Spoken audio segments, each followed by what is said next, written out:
पृथ्वी ग्रह जहाँ जंगल और पहाड़ों से भरा हुआ था। इन्हीं जंगलों के बीच एक गांव था। इस गांव में एक लड़का रहता था जिसका नाम था विपिन। उस गांव के पास एक प्राचीन पहाड़ था। लोग कहते हैं कि पहले वहां देवताओं का वास था। पहाड़ के नीचे बहुत सी गुफाएं थी। काफी डरावनी जगह थी, इसलिए वहां कोई नहीं जाता था।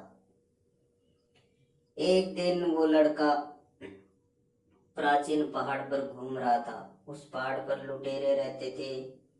उस लड़के को अकेले पहाड़ पर घूमते देखकर सब लुटेरे उसका सामान छीन लेते हैं और उसको पहाड़ से नीचे फेंक देते हैं।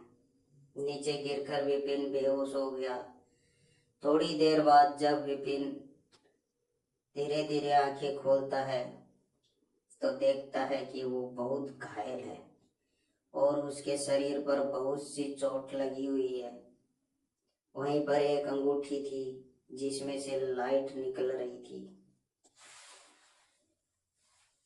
उस अंगूठी से शक्तिशाली एनर्जी उसके शरीर में जा रही थी और देखते ही देखते विपिन पूरी तरह से ठीक हो जाता है। ये देखकर विपिन उस अंगूठी को उठा लेता है और जैसे ही विपिन उस अंगूठी को उठाता है तभी उसको एक आवाज सुनाई देती है, विपिन इस अंगूठी को पहन लो। आवाज सुनकर विपिन डरते हुए बोला, कौन कौन कौन बोल रहा है और तुम दिख क्यों नहीं रहे हो? विपिन की बात सुनकर फिर आवाज आई, मैं तुम्हारी अंगूठी में हूँ विपिन, एक बार पहन लो फिर तुम्हें पता चल जाएगा। विपिन आवाज सुनकर डरते हुए उस अंगूठी को पहन लेता है और जैसे ही विपिन अंगूठी पहनता है उसके शरीर में बिजली का एक झटका लगता है। अंगूठी पहनते ही फिर से आवाज आती है, विपिन कुछ समय ध्यान में बैठ जाओ। और जिससे अंगूठी से जो भी एनर्जी तुम्हारे शरीर में गई है वो तुम्हारी शक्ति लेवल को बढ़ा देगी। ये सुनकर विपिन ध्यान में बैठ जाता है। जैसे ही विपिन ध्यान में बैठता है उसे महसूस होता है कि उसका शक्ति लेवल बढ़ रहा है। ये महसूस करते ही ध्यान में ही उसके चेहरे पर एक स्माइल आ जाती है और जैसे ही विपिन ध्यान से बाहर आता है तो वो खुश होकर इधर उधर देखते हुए बोला, आप कौन हो? मेरा शक्ति लेवल कैसे बढ़ गया? प्लीज बताइए मुझे। विपिन का बोलना जैसे ही खत्म हुआ तभी फिर से आवाज आती है, मैं तुम्हारी अंगूठी में हूँ, अगर तुम मुझसे मिलना चाहते हो तो इस अंगूठी को रगड़ो। जैसे ही तुम अंगूठी को रगड़ते हो तभी एक दरवाजा खुलेगा और उसी दरवाजे में प्रवेश कर जाना। यह बात सुनकर विपिन धीरे धीरे अंगूठी को रगड़ता है और तभी एक तेज रोशनी के साथ एक दरवाजा खुलता है। उस दरवाजे के अंदर से एक सफेद रोशनी निकल रही थी। दरवाजा देखकर विपिन डरते हुए अंदर चला जाता है और जैसे ही विपिन अंदर जाता है तो वो देखता है एक अनोखी दुनिया जो स्वर्ग जैसी सुंदर थी। इस दुनिया की सुंदरता को देखकर विपिन आश्चर्यचकित हो जाता है और मन ही मन सोचता है, कितनी सुंदर जगह है। वो फिर से इधर उधर देखने लगता है। तभी वो देखता है कि कुछ दूरी पर एक कुटिया बनी हुई है जिसके सामने एक आदमी ध्यान में बैठा हुआ था, जिसके चेहरे पर सूर्य जैसा तेज और हल्की सी मुस्कान थी। ये देखकर विपिन उस कुटिया की ओर चल पड़ता है और जैसे ही विपिन वहां पहुंचा तो आदमी बोला, आओ विपिन बैठ जाओ। ये सुनकर विपिन सामने एक चट्टान पर बैठ जाता है।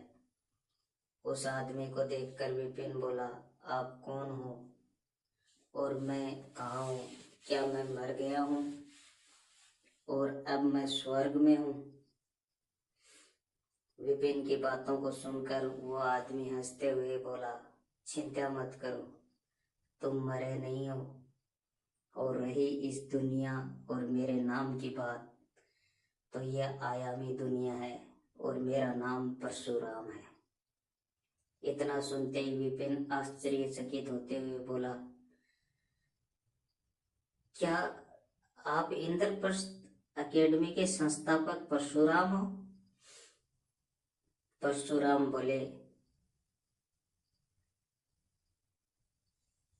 हाँ, मैं वही हूँ। ये सुनकर विपिन बोला, वाह, क्या बात है, लेकिन ये अंगूठी मुझे ही क्यों मिली? ये सुनकर परशुराम बोले, क्योंकि मैंने तुम्हें अपने शिष्य के रूप में चुना है विपिन। विपिन चौंकते हुए बोला, क्या मैं आपका शिष्य? क्या ये सच है? परशुराम बोले, हाँ, अब तुम मेरे शिष्य हो। और जैसे ही तुमने अंगूठी को छुआ, मैंने तुम्हारे शरीर की कमी को दूर कर दिया है। अब तुम्हें टर्निंग में कोई दिक्कत नहीं होगी। ये सुनते ही विपिन बोला, हाँ, मैंने महसूस किया है। अब मैं भूमंडल के तीसरे लेवल का योद्धा हूँ। लेकिन इतनी स्पीड से कैसे बढ़ा मेरा लेवल? सीधे 2 लेवल। परशुराम बोले, क्योंकि पिछले 5 सालों में तुमने बाकी योद्धाओं से अधिक अभ्यास किया है, लेकिन शरीर में कुछ कमी की वजह से तुम्हारा लेवल बढ़ नहीं रहा था।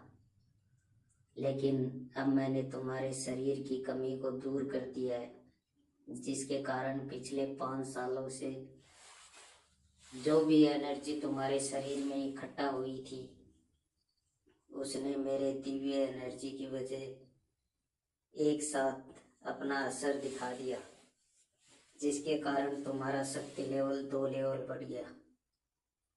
विपिन बोला, गुरुजी, मैं और शक्तिशाली बनना चाहता हूँ, मुझे क्या करना होगा? विपिन की बात सुनते हुए गुरु परशुराम ने अपनी एक उंगली उठाई। तभी उस उंगली से एक रोशनी निकली और विपिन के दिमाग में चली गई, जिसे कुछ जानकारी उसके दिमाग के अंदर चली गई थी। गुरु परशुराम बोले, विपिन, ये 3 मंत्र की जानकारी है। सुपर बॉडी मंत्र, 1000 शॉर्ट मंत्र और फ्लैश स्पीड मंत्र। ये सभी मंत्र नॉर्मल मंत्र है, जो सभी के पास होता है।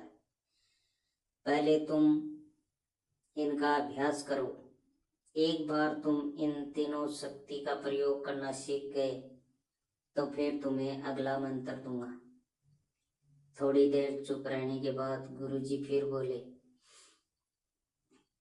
एक बात का ध्यान रखना विपिन, इस अंगूठी की बात को किसी को मत बताना। विपिन बोला, जी, मैं ध्यान रखूंगा इस बात का कि किसी को कुछ भी पता ना चले। लेकिन गुरुजी, ये अंगूठी जब कोई देखेगा तो मैं क्या बोलूंगा? क्योंकि इस अंगूठी से दिव्य एनर्जी निकल रही है, जो कोई भी देख सकता है। विपिन की बात सुनकर गुरु परशुराम बोले, तुम चिंता मत करो, इस अंगूठी को तुम्हारे और मेरे अलावा कोई और नहीं देख सकता। ये सुनकर विपिन ने राहत की सांस ली और बोला, थैंक्स गुरुजी, मुझे अपना शिष्य बनाने के लिए। फिर शीश झुकाकर प्रणाम किया और बोला, आशीर्वाद दीजिए गुरुजी, मैं एक महान योद्धा बन सकूं। गुरु परशुराम अपना हाथ विपिन के शीश पर रखते हुए बोले, कल्याण हो तुम्हारा, एक महान योद्धा बनो। वर्तमान में विपिन अपने ख्यालों में खोया हुआ था। तभी विपिन की माँ की आवाज आती है, विपिन, रेडी हो गया हो तो जल्दी आ जाओ, देर हो रही है, सब इंतजार कर रहे हैं। अपनी माँ की आवाज सुनकर विपिन अपने ख्यालों से बाहर आता है और बोला, हाँ हाँ माँ, मैं रेडी हूँ, आता हूँ 5 मिनट में बस। इतना बोलकर विपिन फिर से अपना चेहरा आईने में देखता है। उसके बाद वो नीचे चला जाता है और जैसे ही विपिन सीढ़ियों के पास पहुंचता है तो देखता है कि उसके पापा और मम्मी नीचे हॉल में उसका इंतजार कर रहे हैं। जैसे ही विपिन नीचे आया, उसके पापा बोले, आ गए तुम, चलो देर हो रही है। विपिन बोला, यस पापा, चलो चलते हैं। सभी उठकर घर के बाहर निकले और अपने कार में बैठ गए इंद्रप्रस्थ एकेडमी जाने के लिए। इंद्रप्रस्थ स्टेशन के लिए निकल पड़े। आगे क्या होगा ये जानने के लिए आपको सुनना होगा इस कहानी का अगला एपिसोड।